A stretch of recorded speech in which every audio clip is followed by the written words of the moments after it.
Hello तो दोस्तों, कैसे हो आप सभी लोग। एक बार फिर से आप सभी का स्वागत है सक्सेस स्टडी सेंटर में। मैं आपका भाई सरजीत यादव। राजस्थान का इतिहास के बारे में हम चर्चा कर लेंगे। आज का हमारा टॉपिक होगा राजस्थान का इतिहास, जिसमें हमने जो पिछला हमारा शॉर्ट वीडियो था उसमें पढ़ लिया था कि राजस्थान का जो एकीकरण हुआ वो कैसे हुआ। राजस्थान के एकीकरण में जो 19 रियासतें थी, अलग अलग रियासतें, उनको सम्मिलित किया गया, उनको मिलाया गया।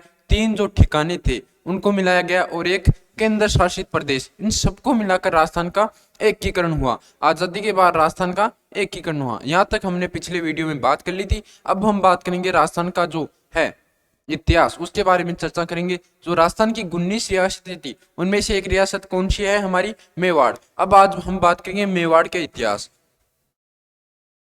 मेवाड़ का इतिहास।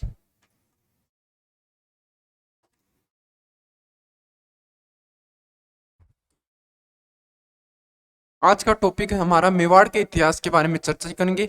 यहाँ से क्वेश्चन आते हैं, बहुत सारे एग्जामों में यहीं से क्वेश्चन पूछे जाते हैं मेवाड़ का इतिहास। अब इससे पहले हम बात करेंगे कि कौन सा राजवंश था जो मेवाड़ पर उस समय क्या शासन कर रहा था। गुहिल राजवंश, या जिसे हम क्या कह देते हैं, सिसोदिया राजवंश।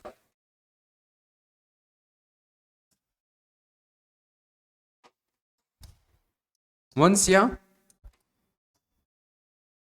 सिसोदिया।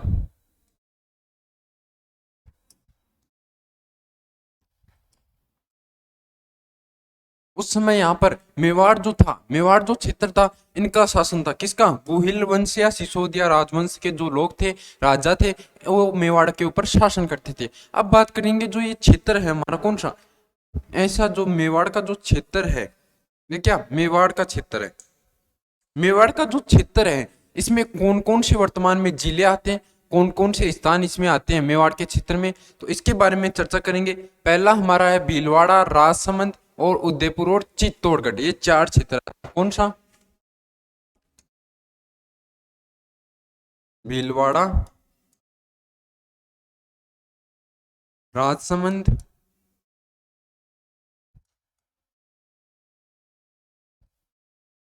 उदयपुर और चौथा कौन सा हो जाएगा दोस्तों? चित्तौड़गढ़। ये चार कितने हो गए? चार।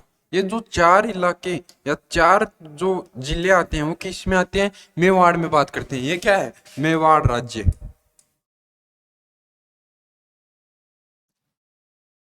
मेवाड़ राज्य है। इस पर किसका शासन था उस समय? गुहिल वंश, या जिसे हम कहते हैं सिसोदिया राजवंश, उन्होंने यहाँ पर शासन किया था। और जो चार क्षेत्र आते हैं कौन कौन से? भीलवाड़ा, राजसमंद, उदयपुर और चित्तौड़गढ़, ये किसमें? मेवाड़ क्षेत्र में आते हैं, मेवाड़ राज्य में आते हैं। अब बात करेंगे इसका। मेवाड़ में महाभारत के समय में नाम क्या था? शिवी जनपद से में मेवाड़ किस में आता था जो महाभारत के समय में?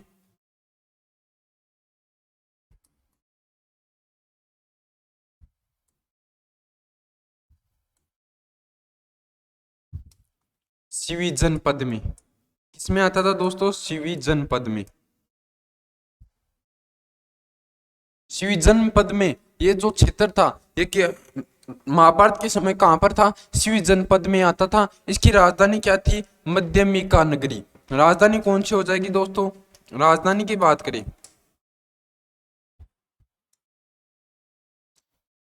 मध्यमिका नगरी। अगर इसके वर्तमान के नाम की बात करें, राजधानी कौन सा, वर्तमान का जो क्षेत्र कौन सा है? चित्तौड़। चित्तौड़ को उस समय क्या, महाभारत के समय क्या कहा जाता था? मध्यमिका नागरी नगरी। ये उसकी राजधानी थी। शिवी जनपद किसकी? चित्तौड़गढ़ को महाभारत के समय में क्या शिवी जनपद कहा जाता था।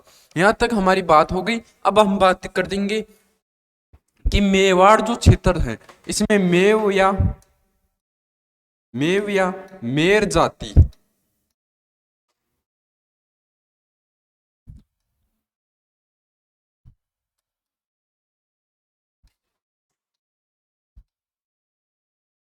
आया था।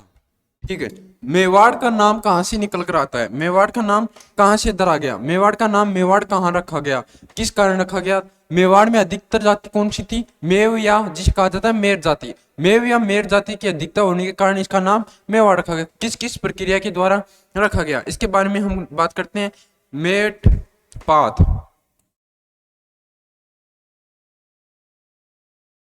पहले ये नाम रखा गया। इस किस भाषा में? संस्कृत भाषा में।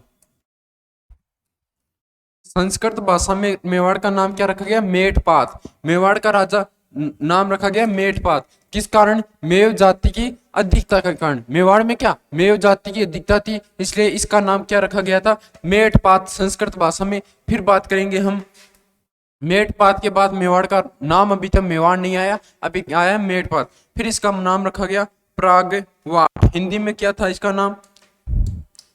प्रागवाट। हिंदी में नाम रखा गया प्रागवाट। प्रागवाट हिंदी में नाम रखा गया किसका? मेवाड़ का। फिर यहां से निकल कर आता है मेवाड़। अब हम बात करेंगे, अगला जो बात होगी हमारी, एक तो हो गया मेवाड़ को संस्कृत भाषा में कहते हैं मेटपात, और जो हिंदी में बाद में नाम रखा गया कौन सा था? वो था प्रागवाट। अब बात करेंगे कि मेवाड़ का अर्थ, शाब्दिक अर्थ क्या होता है? मेवाड़ का शाब्दिक अर्थ क्या होता है? मेवाड़ का क्या शाब्दिक अर्थ, कहां से कौन कौन से शब्दों को जोड़कर मेवाड़ का अर्थ रखा गया? इसकी बात करें, मेव या जो मेर जाति थी, मेव या मेर जाति, मेव या मेर जाति, मेव या मेर जातियों का देश, क्या नाम रखा गया? मेव या मेव जाति की अधिकता है कारण इसका नाम रखा गया मेवाड़। अब हम बात करेंगे मेव जाति प्लस, मेव जाति प्लस क्या? रक्षित क्षेत्र, कोई भी रक्षित क्षेत्र। मेर जाति की क्या अधिकता थी? रक्षित क्षेत्र। ठीक है, ये हमारा हो गया मेवाड़ नाम यहां से आया। अब जो अगला पॉइंट होगा, हम बात करेंगे मेवाड़ राज्य का झंडा। कई बार एग्जाम में पूछ लिया जाता है मेवाड़ राज्य का झंडा। झंडा, मेवाड़ राज्य के झंडे की बात करें तो इसकी आकृति कैसी थी, उसके बारे में पहले हम चिन्ह, इसका जो चित्र बनाकर देख लेते हैं कैसा ये झंडा था।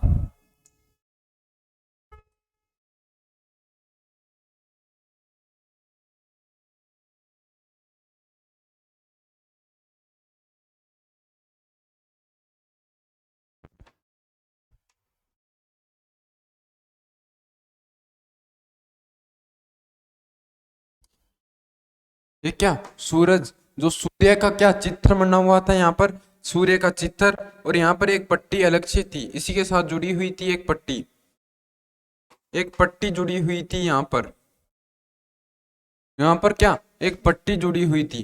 और इसमें क्या रखा लिखा गया था? चित्तौड़गढ़। यहाँ पर क्या लिखा हुआ था? चित्तौड़गढ़। यहाँ की राजधानी क्या थी? चित्तौड़गढ़। उस समय जब ये इसे लिखित किया गया उस समय यहाँ पर राजधानी थी चित्तौड़। चित्तौड़गढ़ के दुर्ग का यहाँ पर चित्र अंकित है, दुर्ग का चित्र, दुर्ग का चित्र मिलेगा। किसके? चित्तौड़गढ़ का जो दुर्ग है, किला है, उसका यहाँ पर चित्र मिलता है। चित्तौड़गढ़ के दुर्ग या किले का चित्र मिलता है। ठीक है, और बात करें इसमें और क्या क्या था, इसमें क्या क्या अंकित था, इसकी बात करें तो यहाँ पर तो एक भील जाति का जो योद्धा था उसकी क्या तस्वीर आती है। भील जाति का कोई योद्धा था, उसकी तस्वीर आती है यहाँ पर, भील जाति के योद्धा की। ये कौन है? भील जाति का योद्धा। ठीक है, इस तरफ किसकी, इस तरफ एक और व्यक्ति की तस्वीर मिलती है, वो है क्या? राजपूत जाति का योद्धा। ये जो जाति के लोग थे, यहाँ के जो शासक थे, ये अपने आप को क्या सूर्यवंशी बताते थे, सूर्यवंशी मानते थे। इनका जो सूर्यवंशी मानने का जो प्रमाण मिलता है, अगर आपको पूछ लिया जाए कि कौन सी जो ये जाति है, कौन सी गुहिल वंश या सिसोदिया वंश के लोग थे, अपने आप को सूर्यवंशी बताते थे, इनका कहाँ से प्रमाण मिलता है सूर्यवंशी होने का? अगर ये आपको पूछ लिया जाए तो एक तो प्रमाण मिलता है इनके जो झंडे के ऊपर जो सूर्य का चिन्ह अंकित है, इससे दर्शाया जाता है कि ये जो सिसोदिया, जो गुहिल वंश के राजवंश के जो लोग थे, वो किसके? सूर्यवंशी थे, सूर्य के वंशज थे। ये बात है राजपूत जाति का योद्धा। इसके हाथ में क्या मिलता है? ये जो राजपूत जाति का योद्धा है, इसके हाथ में तलवार मिलता है। क्या है? तलवार। और इसके हाथ में क्या है? इसके हाथ में मिलता है भाला।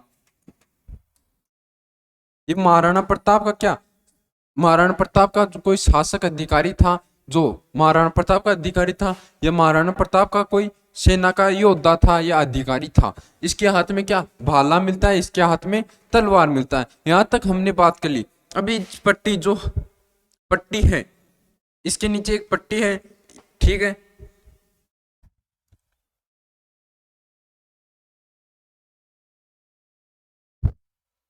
ठीक है, ये पट्टी है यहाँ पर, ये ऐसा इसका चित्र मिलता है। अगर आपको पूछा जाए कि जो सिसोदिया जो राजवंश के जो लोग थे वो अपने आप को सूर्यवंशी बताते थे, इनका प्रमाण कहाँ से मिलता है? इनका प्रमाण मिलता है दोस्तों, एक तो मिलता है जो यहाँ पर इस कौन सा मेवाड़ का जो चित्र है या जो झंडे का जो चित्र है, इसमें जो सूर्य का चित्र अंकित है उससे दर्शाया जाता है जो ये लोग थे अपने आप को सूर्यवंशी बताते थे। ठीक है, एक द्वारा एक और बात आप बता सकते हो, जो बप्पा रावल,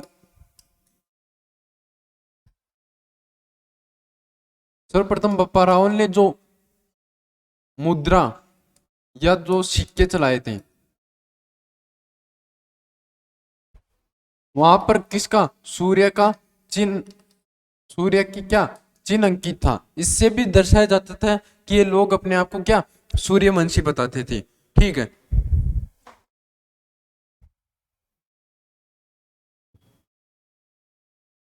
अब बात करते हैं हम गुहिल वंश की उत्पत्ति कहां से हुई। इस जो वंश है, जो गुहिल वंश है, इसकी उत्पत्ति कहां से हुई, ये कहां से आया गुहिल वंश, क्या मेवाड़ में गुहिल वंश कहां से आया या इसकी उनकी उत्पत्ति कहां से हुई? इसके बारे में दो लोगों ने तर्क दिया, एक तो अब्बुल फजल, ये क्या है अब्बुल,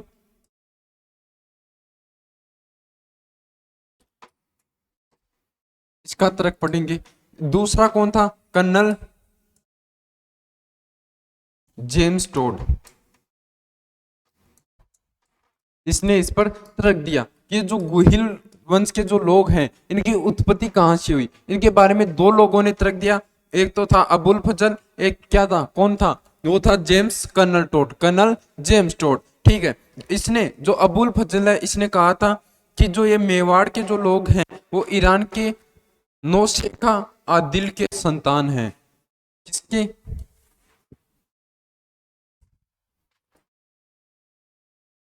ईरान के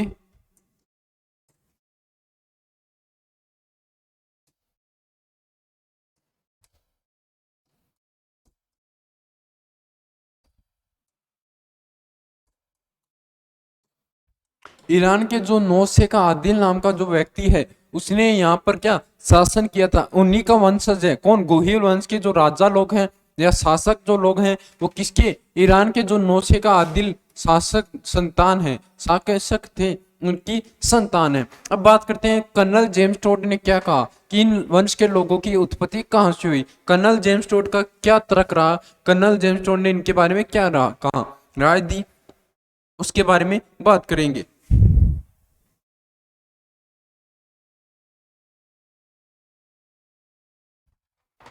इसने बोला कि गुजरात का जो शासक था,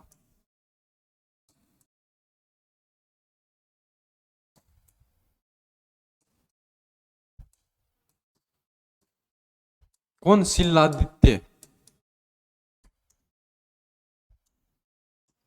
उन्हीं के संतान हैं ये। किसके, जो गुजरात का शासक कौन, शिलादित्य था, उसी के शासक कौन है, गुहिल वंश के लोग। जो गुहिल वंश के जो लोग हैं वो किसके शासन है, किसके अनुसार, कर्नल जेम्स टोड के अनुसार गुजरात का जो शासक था कौन, शिलालेख दित्य, शिलालेख दित्य। इसका जो वंशज है वो कौन है, जो गुहिल वंश के लोग हैं, इनकी उत्पत्ति यहीं से हुई।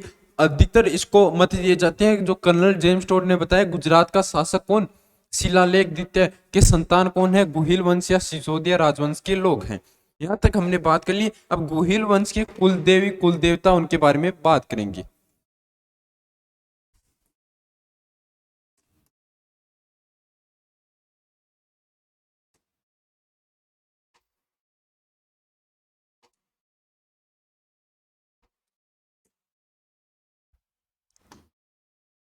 गुहिल वंश के जो कुल देवता हैं, कई बार यही क्वेश्चन पूछ लिए जाते हैं। जो मुख्य जो मतलब सामान्य जानकारी देते हैं हम लोग। इसके बाद में आगे आएगा मेन पेज, जो हम इसका इतिहास पढ़ेंगे, गुहिल वंश के बारे में जानकारी पढ़ेंगे। उससे पहले हमें पहले क्या सामान्य चीजें पढ़ लेनी चाहिए। इनकी उत्पत्ति कहाँ से हुई, इनके जो मुख्य देवता हैं, आदि इनके देवता हैं या देवी हैं, आराध्य देवी है, उनके बारे में जानकारी पढ़ लेनी चाहिए। इनको अगर ये लोग सूर्य अपने आप को सूर्यवंशी बताते हैं तो कहाँ कहाँ पर इनका सूर्यवंशी होने का प्रमाण मिलता है। तो अगर आपको ये क्वेश्चन पूछा जाए, कई बार RAS जो मेंस है उसमें ऐसा क्वेश्चन पूछा जाता है कि एक जो सिसोदिया जो या गोहिल राजवंश है, ये अपने आप को सूर्यवंशी बताते हैं, इनका जो प्रमाण है सूर्यवंशी होने का वो कहाँ से मिलता है।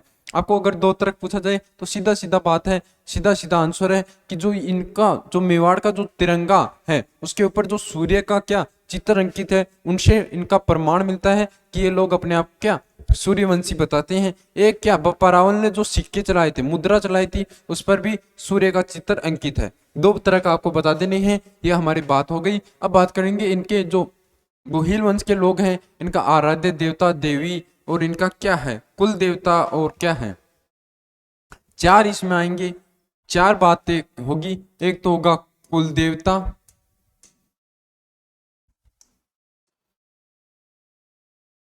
आराध्य देवी, कुल देवता, आराध्य देवी और क्या होगा कुल देवता, आराध्य देवी, कुल देवी और आराध्य। कुल देवता साथ पढ़ लेते हैं, कुल देवी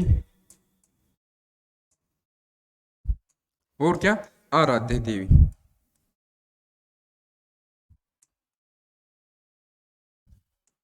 चार बात हम करेंगे, कुल देवता, आराध्य देवता, कुल देवी और आराध्य देवी। अब हम बात करेंगे इनका जो सिसोदिया राजवंश या जो गोहिल राजवंश था, इनके कुल देवता कौन थे। वो थे एकलिंग जी को एक कुल देवता मानते हैं। एकलिंग जी का इनका मंदिर कहाँ है, एकलिंग जी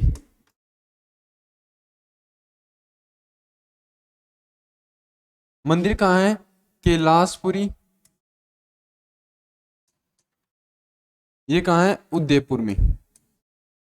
एकलिंग जी का मंदिर कहाँ है, कई बार ये भी क्वेश्चन पूछ लिया जाता है, एकलिंग जी का मंदिर कहाँ है। वो है कैलाशपुरी उदयपुर में। जो गोहिल वंश के जो एकलिंग जी क्या है, कुल देवता है। एकलिंग जी गोहिल वंश के एकलिंग जी कुल देवता हैं। आपको पूछा जाए कि गोहिल या सिसोदिया राजवंश के कुल देवता कौन है, वो हो जाएंगे आपके एकलिंग जी, जिसका मंदिर कहाँ है, कैलाशपुरी उदयपुर में। अब बात करेंगे आराध्य देवता, वो है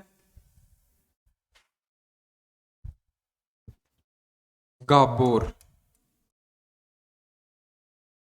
उद्यप कहाँ पर है, गाबोर कहाँ पर है, वो है गाबोर राजसमंद में।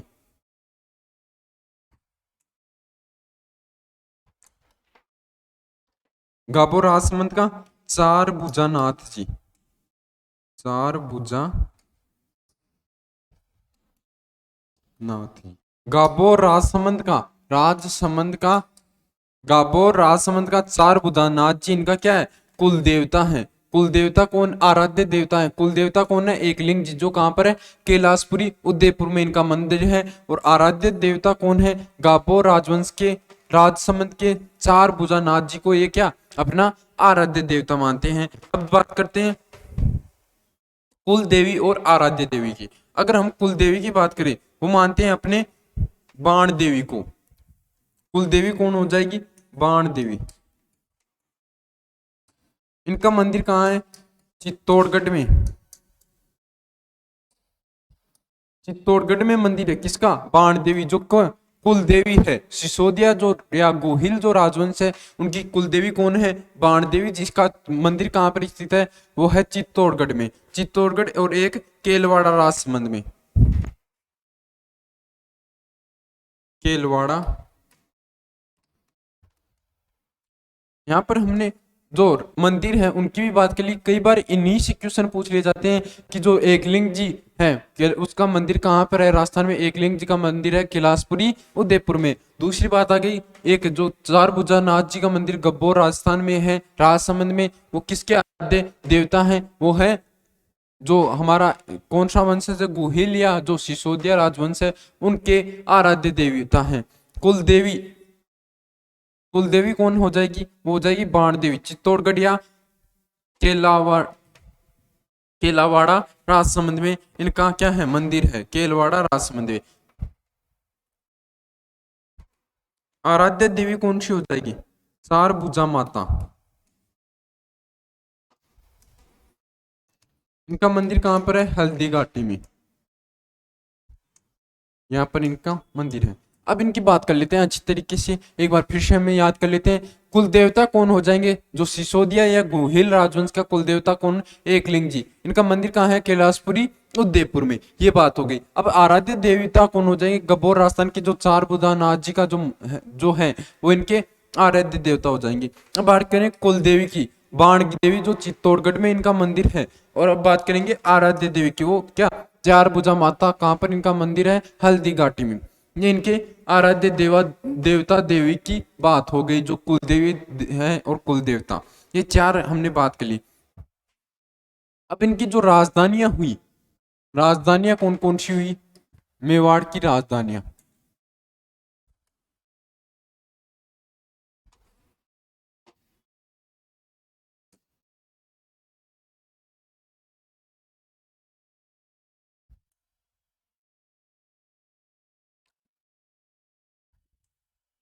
मेवाड़ की जो राजधानियां हुई उनके बारे में चर्चा करेंगे। मेवाड़ की कुल कितनी, राजस्थान के एकीकरण से पहले कुल कितनी, 9 राजधानियां हुई। 9 राजधानियां क्या हुई, मेवाड़ की हुई। पहली हुई नागदा, नागदा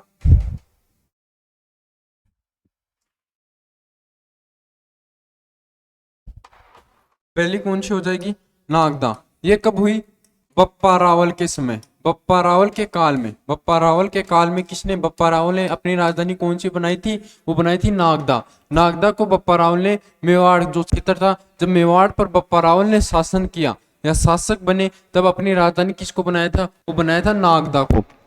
ये क्वेश्चन आप ध्यान में रखना कि बप्पा रावल ने अपनी मेवाड़ पर जब शासन किया, उस समय अपनी राजधानी किसको, नागदा को बनाया था। नागदा को उस समय अपनी राजधानी बनाया था। अब बात करते हैं आहड़।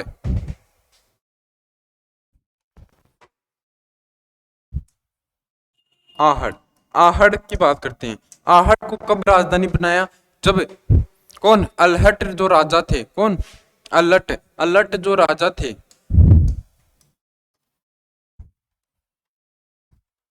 उन्होंने अपने जब यहाँ पर शासन किया, उस समय अपनी राजधानी किसको, आहट को राजधानी बनाया था। ठीक है, 2 राजधानी हो गई। अब बात करते हैं तीसरी राजधानी कौन सी बनी, उदयपुर की तीसरी बनी चित्तौड़गढ़।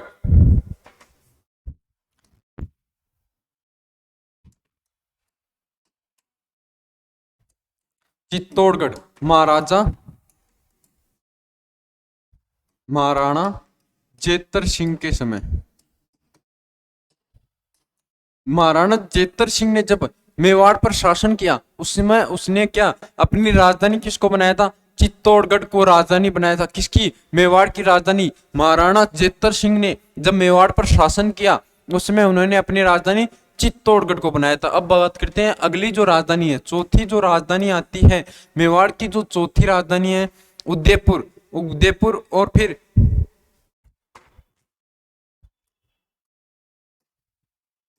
पांचवी कौन सी,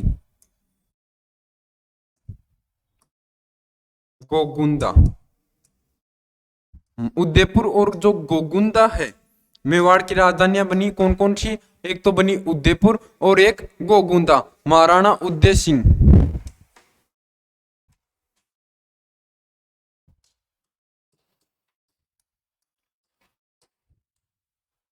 महाराणा उदय सिंह ने कौन कौन सी 2 राजधानियां बनाई थी मेवाड़ की, एक तो बनाई थी उदयपुर, और उसके बाद एक बार बनाई थी जब उदयपुर इन पर राज कर लिया गया था, तो उन्होंने किसको, गोगुंदा को अपनी राजधानी बना दी। किसने, महाराणा उदय सिंह ने। फिर बात करते हैं हम छठी, कुंभलगढ़ और सातवीं चांवल।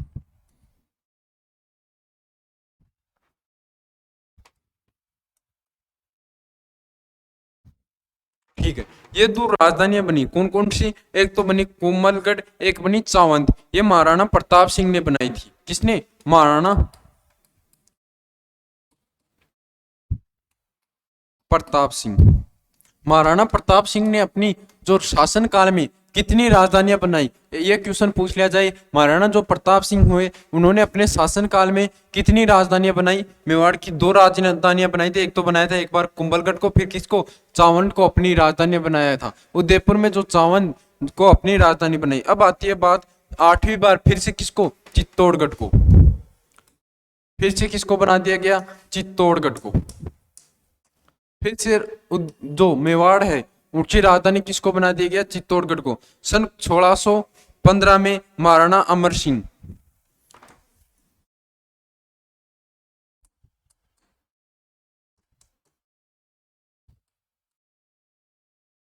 किसने? अमर सिंह ने, महाराणा अमर सिंह ने। किसने बनाया था? महाराणा अमर सिंह ने।